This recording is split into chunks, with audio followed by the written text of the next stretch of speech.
Hi all, ഇന്നുണ്ടാക്കാൻ പോകുന്നത് നമ്മൾ ഇറാനി പോളൻ്റെ വേറൊരു വേർഷനായ മിനി ഇറാനി പിസയാണ്. ഇറാനി പോളൻ്റെ ഒരു കുഞ്ഞിന്നൊക്കെ പറയാം, അങ്ങനെ ഒരു ഐറ്റമാണ് ഇന്ന് ഉണ്ടാക്കാൻ പോകുന്നത്.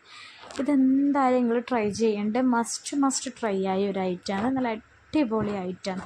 അതെങ്ങനെ തയ്യാറാക്കുന്നതെന്ന് നമുക്ക് നോക്കാം. അതിന് വേണ്ടിയിട്ട് ഒരു പാനിൽ കുറച്ച് ഓയിൽ ഒഴിച്ചിട്ട് ചെറുതായി കട്ട് ചെയ്ത ബോൺലെസ് ചിക്കൻ എടുത്തിട്ട് അതിലേക്ക് ഇട്ട് കൊടുക്കുന്നുണ്ട്. അതിലേക്ക് കുറച്ച് സോയാ സോസ്, കുരുമുളക് പൊടി, മുളക് പൊടി, മഞ്ഞൾപ്പൊടി, മസാലപ്പൊടി, ആവശ്യത്തിനുള്ള ഉപ്പും ചേർത്ത് നന്നായിട്ടൊന്ന് മിക്സ് ചെയ്ത് കൊടുക്കുകയാണ് ചെയ്യുന്നത്. ഇനി ഇതിലേക്ക് നമ്മൾ ചെറുതായി കട്ട് ചെയ്തിട്ടുള്ള വെളുത്തുള്ളിയും കുറച്ച് പച്ചമുളകും ചേർത്തിട്ട് നന്നായിട്ടൊന്ന് മിക്സ് ചെയ്ത് കൊടുക്കുന്നുണ്ട്. നന്നായിട്ടൊന്ന് മിക്സ് ചെയ്ത് ആ വെളുത്തുള്ളീൻ്റെ പച്ചമണമൊക്കെ മാറിയതിന് ശേഷം ചെറുതായിട്ട് ചോപ്പ് ചെയ്ത ഉള്ളിയാണ് നമ്മൾ ചേർത്ത് കൊടുക്കുന്നത്. ഉള്ളി ചേർത്തതിന് ശേഷം നന്നായിട്ടൊന്നും മിക്സ് ചെയ്യുന്നില്ല. കുറച്ച് നേരം ആ ഉള്ളിയുടെ ഒരു കളറ് ജസ്റ്റ് ഒന്ന് മാറുമ്പം തന്നെ നമ്മളതിലേക്ക് ക്യാപ്സിക്കം കട്ട് ചെയ്തത് ഇട്ട് കൊടുക്കുന്നുണ്ട്. ക്യാപ്സിക്കം കട്ട് ചെയ്തത് ഇട്ടതിന് ശേഷം ആവശ്യത്തിനുള്ള മല്ലിച്ചപ്പും ചേർത്തിട്ട് നമുക്കത് ഓഫ് ചെയ്യാം.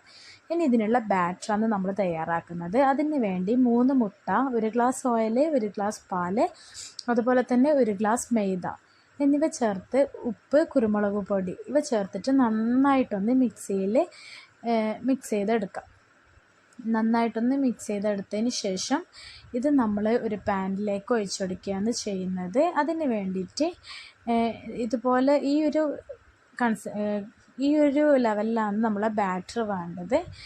ഇനി നമ്മൾ ചെയ്യുന്നത്, നമ്മളെ പത്തലിൻ്റെ റോഡിൽ ഇത് ഒരു കോരി എടുത്തിട്ട് ഒഴിച്ചു കൊടുക്കുന്നത്. ഇനി അതിലേക്ക് നമ്മൾ കുറച്ച് സോസ് ഒഴിച്ചു കൊടുക്കുന്നുണ്ട്.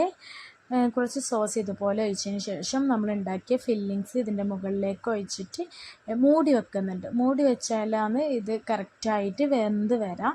നമുക്ക് തിരിച്ചിടേണ്ട ആവശ്യമൊന്നുമില്ല, കറക്റ്റായിട്ട് വെന്ത് കിട്ടും. അപ്പോൾ നമ്മൾ ഇറാനി മിനി പിസ്സ ഇവിടെ റെഡി ആയിട്ടുണ്ട്. നിങ്ങൾക്ക് എങ്ങനെ ഇഷ്ടമായിനോ നോക്കാം. എന്തായാലും എല്ലാവരും ഒന്ന് മസ്റ്റായിട്ട് ട്രൈ ചെയ്യേണ്ട ഒരു ഐറ്റമാണ്. നിങ്ങൾക്ക് എൻ്റെ വീഡിയോ ഇഷ്ടമാണെന്നുണ്ടെങ്കിൽ please share and like, subscribe. Okay, by.